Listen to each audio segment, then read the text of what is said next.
जैसे संध्या काल में लगाया गया दीप मानदेह नामक असुर का संहार कर देता है। प्रतिदिन एक नियम बनाकर रखना चाहिए कि रोज शाम के समय पर अपने घर में प्रदोष काल के समय पर एक दीप जरूर लगाना चाहिए। और यदि बेलपत्र का वृक्ष है तो उस बेलपत्र के वृक्ष के सामने भी एक दीप अवश्य लगाना चाहिए।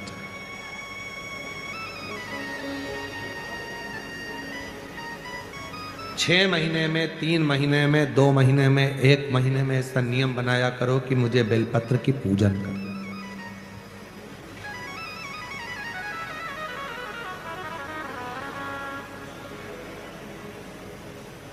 स्वयं माता लक्ष्मी जी ने भगवान नारायण को पाने के लिए बेलपत्र का पूजन किया। जब इंद्र की पूरी सत्ता चली गई थी, सारा की सारा धन इंद्र का चले गया था, असुरों ने उस इंद्र के सिंहासन पर अपना कब्जा जमा लिया था, तब इंद्राणी ने, स्वयं सची माने इंद्राणी ने शिव जी की साधना करी, बेलपत्र के वृक्ष के, बेलपत्र की पूजन करें।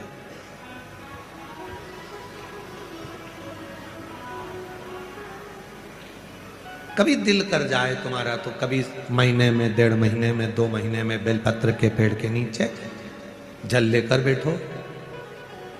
बेलपत्र के वृक्ष के नीचे दूध नहीं चढ़ाना, बेलपत्र के वृक्ष के नीचे दही नहीं चढ़ाना,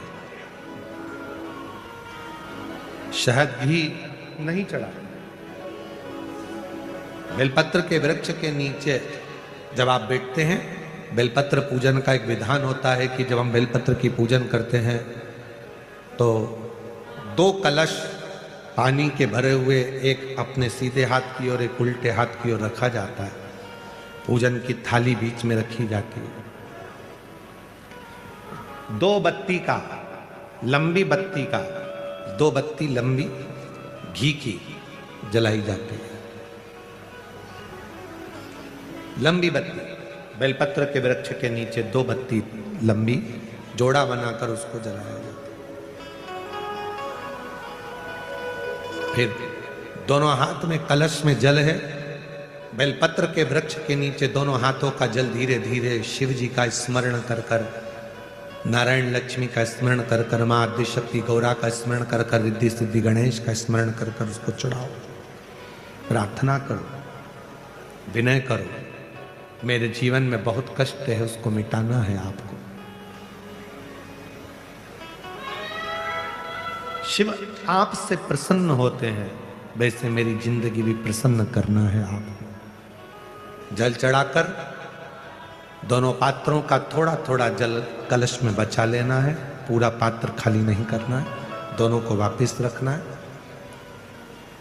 और थोड़ी सी हल्दी पिसी हुई शिव जी के उस बेलपत्र पर लगाएं, थोड़ा कुंकुम वो भी बेलपत्र पर लगाएं।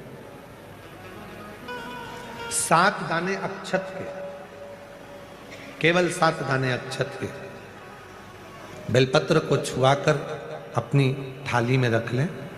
घर पर जब जाएं तो वो 7 दाने अक्षत के और बेलपत्र के वृक्ष में जो चढ़ा हुआ थोड़ा सा जल बचाकर लाए हो, वो घर में छींट कर 7 दाने पूरे घर में डालना प्रारंभ करें।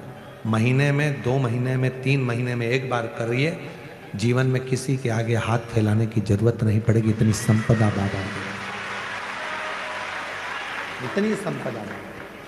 बेलपत्र की महत्वता को लोग जानते नहीं है। एक प्रदोष की महत्वता, एक बेलपत्र की महत्वता। अभी हमने पहले भी कहा, एक कथा प्रदोष काल की रह गई है। एक बार हम दिल्ली बाच रहे थे पर वो पूरी नहीं हो पाई क्योंकि पानी आ गया था। हम प्रयास कर रहे हैं उस कथा को कुबेरेश्वर धाम पर, क्योंकि उसमें प्रदोष काल की कथा में टेंट नहीं लगता। तो प्रदोष काल की जो कथा होगी सीहोर कुबेरेश्वर धाम में, उसमें टेंट नहीं लगेगा, उसको खुले मैदान में बांचना पड़ता। आप और हम सब खुले मैदान में बैठकर प्रदोष काल में उस कथा को सुनेंगे और उसमें प्रदोष की महत्वता को जानेंगे।